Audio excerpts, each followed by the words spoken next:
ये अभी हिना जी को हराने का जब से भूमिका अपनाया, नहीं देते। राजद के संस्थापक नेता थे वो साबुद्दीन साहब, स्वर्गीय साबुद्दीन साहब, उनकी महिला थी, महिला अबला होती है, और फिर उस पर वो विधवा थी।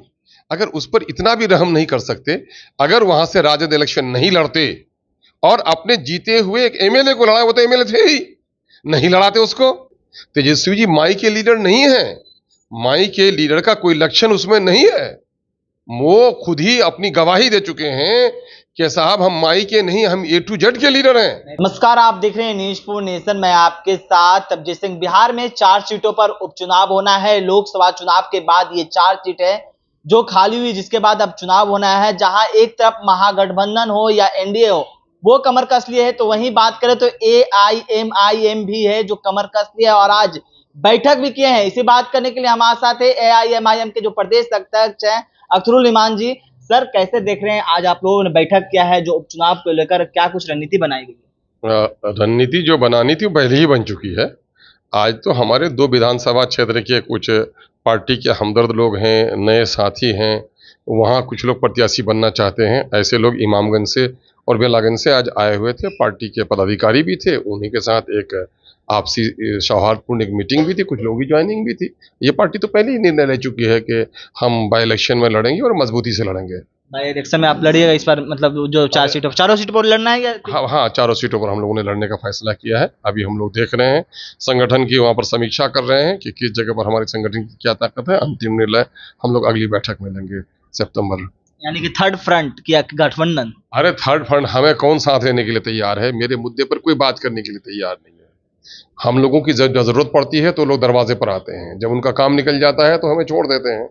क्योंकि हम लोग माइनॉरिटी की, दलितों की, पिछड़ों की और शोषितों की बात कर रहे हैं। और बिहार में जो इस वक्त मशहूर पार्टियां हैं वो तो 2 हैं। एक है कुर्सी पाकर कुर्सी को बचाने वाले, और एक है कुर्सी से जो वंचित हैं वो कुर्सी के तलब में कुर्सी को पाने वाले। तो कोई कुर्सी संभाल रहे हैं और कोई कुर्सी को पाने की कोशिश कर रहे हैं। बिहार की जनता का क्या हाल है, माइनॉरिटी का क्या हाल है, दलितों का क्या हाल है, जो पिछड़े क्षेत्र हैं उनके उत्थान का क्या होगा, सैलाब से प्रभावित हैं लोग उनका क्या होगा, इस पर किसी को कोई चर्चा नहीं। किसको ये फिक्र है कि कारवां का क्या हुआ? हर कोई लड़ रहा है कि सरदार कौन है। ये पार्टियां सरदारी की लड़ाई लड़ती हैं और एमआईएम कारवां की, काफिला की, जमात की, समूह की लड़ाई लड़ रहा है। आपने कहा कि कोई कुर्सी बचाने के लिए तो कोई कुर्सी पाने की लड़ाई लड़ रहे हैं, तो आप माइनॉरिटी की बात कर रहे हैं। तो अब माइनॉरिटी कहीं ना कहीं अब दिखा जा रहा है कि राजद फिर से साधने की कोशिश कर रही है। अब एम बाई समीकरण को फिर से साधने की कोशिश कर रही है, हिना साहब को अब लाने की कोशिश कर रही है। देखिए, आप लोग खोजी पत्रकार हो, ज़हीन लोग हो, लेकिन भूल जाते हो आप लोग। लालू जी का जो जमाना था वो माई समीकरण का जमाना यकीनन था, उसको भुलाया नहीं जा सकता। लालू जी का सम्मान भी है, लेकिन ये पार्टी आज पार्टी का पूरा करता धरता तेजस्वी जी हैं। तेजस्वी जी माई के लीडर नहीं है, माई के लीडर का कोई लक्षण उसमें नहीं है। वो खुद ही अपनी गवाही दे चुके हैं कि साहब हम माई के नहीं, हम ए टू जेड के लीडर हैं। नहीं तो बोले तो माई बाप के साथ, माई भी थे, बाप भी अब हो गए। अब वो उनका क्या फुल फॉर्म अपनाते हैं माई का। पहले मुस्लिम एंड यादव कहते थे, माई का मतलब होता मुस्लिम एंड यादव। और जाकर के यूपी के दूसरे नेता से देख लीजिए, वो कहता माई का मतलब महिला एंड यूथ। ये लोग तो अपने मुताबिक एब्रिविएशन को फुल फॉर्म उनका चेंज करते रहते हैं। लेकिन पहले जो आम जनों को जिस बात का वो था, मुस्लिम एंड यादव्स का एक जोड़ बना, है ना। 18% मुसलमान एक गुच्छोट हो गए, और यकीनन है कि 14% में से 12% ज्यादा भी एक साथ हो गए थे। ये जो मिलन था 30% का, और उसके बाद फिर 55 वोट कुछ मिल करके लालू जी की जीत का सबब बना। लेकिन अब तेजस्वी जी ए टू जेड के लीडर हैं, बल्कि मैं तो ये कहने में हक पर हूं कि ए टू जेड माइनस एम के लीडर हैं वो। इसलिए कि माइनॉरिटी के मुद्दे पर, मुस्लिम मुद्दों पर कभी भी जबान नहीं खोलते। बिहार शरीफ में कभी दंगा हुआ था, लालू जी उड़ के चले गए थे। और वही बिहार शरीफ है जहां मुसलमानों की धार्मिक पुस्तकें जला दी गई, मदरसा जला दिया गया, चुन चुन कर मुसलमानों की दुकानें जला दी गई, एक शब्द नहीं बोल सके, है ना। माइनॉरिटी की एक बेटी गुलनाज को जला दिया गया और सिसक कर मर गई यहीं पर पीएमसीएच में, एक शब्द नहीं बोल सके। माइनॉरिटी की एक बेटी सनोबर समस्तीपुर में, जहां से उसके विधायक हैं, और वहां दिन के 8 बजे उनको जला दिया गया और एक शब्द नहीं बोल सके। माइनॉरिटी के 12,000 14,000 उर्दू टीचर आज 10 साल से डंडे खा रहे हैं उन पर एक शब्द नहीं बोल सके। अवैसी साहब आए थे तो सीमांचल के पिछड़ेपन के निदान के लिए कहा था कि सीमांचल के पिछड़ेपन के निदान का एक ही तरीका है कि संविधान की धारा 371 के तहत यहां पर स्पेशल जोन बनाया जाए, यहां पर डेवलपमेंट काउंसिल बनाया जाए। और उसी की काट के लिए 2020 के इलेक्शन में इन्होंने जोगी और ठाकुर में चीख चीख कर कहा था तेजस्वी जी ने कि हैदराबाद वाले भाइयों को बिरयानी खिला दीजिए। मैं वादा करता हूं कि अगर मेरी सरकार बन गई तो मैं सीमांचल डेवलपमेंट काउंसिल बनाऊंगा। 17 महीने के लिए सरकार इनकी बन गई। सीमांचल डेवलपमेंट काउंसिल तो क्या सीमांचल इनको याद भी नहीं आया। सीमांचल के वो मुस्लिम और दलित और वो पिछड़े लोग जो सैलाब से हर साल वो बहते हैं, कटते हैं, उनकी जमीनें कटती हैं, फसलें कटती हैं, बच्चे बहते हैं, माएं डूबकर मरती हैं, उनकी खबर लेने के लिए भी कभी काम नहीं किया। अभी गलती से एक काम जो सर्वसम्मत फैसला लिया गया था कि साहब बिहार में जाति आधारित गणना कराई जाए।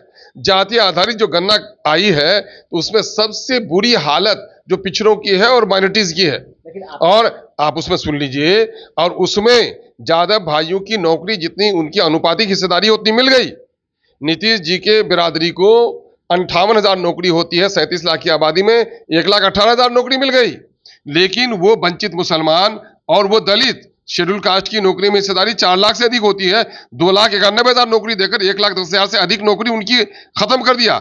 और कितने 30 सालों में। और मुस्लिम माइनॉरिटी की नौकरी होती है 3,68,000, 1,73,000 नौकरी देकर लगभग 2 लाख यानी 1,95,000 नौकरी से उनको वंचित रख दिया गया। कोई पॉलिसी नहीं, जबान कभी नहीं खुलती। तो जो लोग माइनॉरिटी के बारे में बात नहीं करेंगे, माइनॉरिटी का लीडर बन जाएंगे, गया वो दौर सरमायादारी, गया दिखाकर तमाशा मदारी, गया वो नहीं होगा। लेकिन आपने खुद अभी एक बात बोला कि मुसलमान पहले लालू यादव के साथ थे, अब तेजस्वी लीडर कर रहे हैं। लेकिन अब कहीं ना कहीं देखा जा रहा है कि अब साधने की कोशिश की जा रही है बड़े नेताओं के द्वारा। अब लालू यादव साधने की कोशिश कर रहे हैं कि माइनॉरिटी अब हमारे साथ आ जाए, मुसलमान हमारे साथ है। हिना साहब को कहीं ना कहीं देखा जाए तो मनाने के लिए पहुंच जाते हैं। अब सवाल ये पैदा होता, घर जलाकर रिलीफ बांटना पहले दिनों के नेताओं का काम रहा है। अभी अभी हिना जी को हराने का जब से भूमिका अपनाया, नहीं देते। राजद के संस्थापक नेता थे वो साबुद्दीन साहब, स्वर्गीय साबुद्दीन साहब, उनकी महिला थी, महिला अबला होती है, और फिर उस पर वो विधवा थी। अगर उस पर इतना भी रहम नहीं कर सकते, अगर वहां से राजद इलेक्शन नहीं लड़ते और अपने जीते हुए एक एमएलए को लड़ा, वो तो एमएलए थे ही, नहीं लड़ाते उसको, है ना। आपने वहां ये जान भी रहे थे कि मेरा कैंडिडेट नहीं जीत पाएगा, आपने वहां बीजेपी के प्रायोजित नेता को जितवाना पसंद कर लिया, लेकिन वही हिना साहब को जीतने नहीं दिया। आपको और भी मैं याद दिला दूं, 2005 में भी कितने हमदर्द हो सकते हैं माइनॉरिटी के। रामविलास पासवान साहब नहीं रहे, स्वर्गवास हो गए। उसने कहा था 2005 के फरवरी में, जब बहुमत किसी पार्टी को नहीं मिल पाया था, तो उन्होंने कहा था कि साहब किसी भी माइनॉरिटी के एबीसी लीडर को आप बना दो मुख्यमंत्री, हम समर्थन देने के लिए तैयार हैं। 29 आदमी उनके थे, लेकिन जान रहे थे राजद वाले कि साहब दोबारा भी इलेक्शन करेंगे तो एब्सोल्यूट मेजोरिटी शायद हमको नहीं मिल पाएगी, लेकिन सत्ता अगर बीजेपी के हाथ में जाने दिया तो इन्हीं लोगों ने जाने दिया। अगर उस वक्त रामविलास पासवान साहब का मशवरा मान लिया गया होता तो नीतीश जी गद्दी पर नहीं बैठ सकते, और नीतीश जब नहीं बैठ सकते तो भाजपा को वो शक्ति बिहार में नहीं मिलती, और भाजपा को वो शक्ति नहीं मिलती तो गांव गांव में आरएसएस के संगठन खड़े नहीं होते, हिंदू और मुसलमानों में मतभेद पैदा नहीं होता। आज जो बिहार जातीय और धार्मिक उन्माद से जूझ रहा है, उसका कारण नीतीश कुमार हो सकते हैं, लेकिन अवसर अगर किसी ने प्रदान किया है तो राजद है, इससे इनकार नहीं कर सकते। लेकिन आपने बोला कि हिना साहब को हराने के लिए राजद ने कैंडिडेट खड़ा किया, लेकिन कहा जा रहा है कि हिना साहब अपना जो प्रयोग है वो कर रही थी कि हम, क्योंकि 3 बार चुनाव वो लड़ चुके थे राजद से, हार उनको सामना करना पड़ा था, तो प्रयोग रच रही थी। ऐसा नहीं है कि वो उनको राजद ने टिकट नहीं दिया, लेकिन अब हिना साहब को साधने की कोशिश की जा रही है। तो क्या लगता है एम समीकरण है जो आप भाई, हिना साहिबा यकीनन है, हम लोग उसका आदर सम्मान करते हैं, हमदर्दी रखते हैं, इज़हार हमदर्दी भी करते हैं। उसके इलेक्शन में हम लोग के पास भी कैंडिडेट लोग चाह रहे थे, हम लोगों ने कैंडिडेट नहीं दिया, हम लोगों ने समर्थन भी किया है उनका। अब जहाँ तक राजद से उनके ताल्लुकात हैं, अब ये कैसी मुलाकात है ये वो लोग जाने, उसके बारे में हमें बहुत ज़्यादा न जानने की ज़रूरत है, न कहने की ज़रूरत है, न हम उसको समझने की ज़रूरत महसूस कर रहे हैं। क्या लगता है AIMI भी साधने की कोशिश करेगी हिना साहब को? AIM भी लेना चाहेगी इनको? MIM का दिल और दरवाजा दोनों खुला हुआ है उन लोगों के लिए जो लोग कुर्सी की, निज स्वार्थ की और अपनी फैमिली की नहीं, बिहार के शोषित पीड़ित जनता के लिए जो लोग लड़ना चाहते हैं, धार्मिक उन्माद से ऊपर उठकर, जातीय उन्माद से ऊपर उठकर, सेकुलर आइडियाज के साथ, समाजी इंसाफ के साथ जो लोग भी लड़ाई लड़ना चाहते हैं, हम उनके साथ जाने के लिए तैयार हैं, उनको साथ लेने के लिए तैयार हैं। आप देख रहे हैं हमने जो अभी पिछले दिनों में इलेक्शन किया है, तो हम लोगों ने राजपूत के पुत्र हैं राणा साहब, एक्स राजद लीडर सीताराम बाबू जो मंत्री रहे हैं उसके सुपूत हैं। हमने भूमिहार भाई को भी टिकट दिया है, हमने अत्यंत पिछड़ी को भी टिकट दिया है, हमने दलित को भी टिकट दिया है। तो हम लोगों ने भी अब मुसलमान की पार्टी नहीं है, सभी की पार्टी है। अब नहीं, कभी नहीं थी मुसलमान की पार्टी। ये कहां से आप लोग कह रहे हैं? ये तो हमारे दुश्मन लोग फैला रहे हैं इस बात को, कभी नहीं थी। अगर ये पार्टी आई तो हैदराबाद से आई है। हैदराबाद में जाकर आप देख लीजिए कि उस हैदराबाद में जो सबसे पहले पिछड़ी जाति के ये गैर मुस्लिम भाई को वहाँ का म्युनिसिपल कॉरपोरेशन का चेयरमैन बनाया गया, तो उसका समर्थन एमआईएम ने ही किया है, उसको बनाया है। एमआईएम के टिकट पर आज भी लोग इलेक्शन लड़ते हैं। 2015 में भी यहाँ पर पार्टी ने दलितों को इलेक्शन लड़ाया है, कभी नहीं रही है। ये तो कुछ लोग बदनाम करने के लिए हम लोग इस तरह की भाषा बोला करते हैं। जिस तरह से नीतीश जी अभी आए थे, भाजपा से निकल गए थे गठबंधन से, तो हम लोग के बारे में बोला करते थे, अरे साहब ये लोग बीजेपी के लोग हैं, इन लोगों से दूर रहिए। कहाँ चले गए ये? तो ये लोग अवसरवादी हैं, ये लोग अपने फायदे के लिए शब्दों का प्रयोग करते रहते हैं, सच्चाई से इन लोगों का कोई रिश्ता नहीं रहता है। एमआईएम सेकुलर आइडियाज के साथ समाज के दलितों, पिछड़ों और सब लोगों को एक साथ लेकर चलने वाली पार्टी है। ये सत्ता के लोभ में नहीं लड़ती, बल्कि सिस्टम की खराबियों को दूर करने की लड़ाई लड़ती है। ये निज स्वार्थ की, पारिवारिक स्वार्थ की लड़ाई नहीं लड़ती है, जन स्वार्थ की लड़ाई लड़ती है। क्या कुछ कर रहे थे एमआईएम के जो प्रदेश अध्यक्ष हैं अख्तरुल इमान, आपने सुना। इस्लाम खबर न्यूज़ के साथ नमस्कार।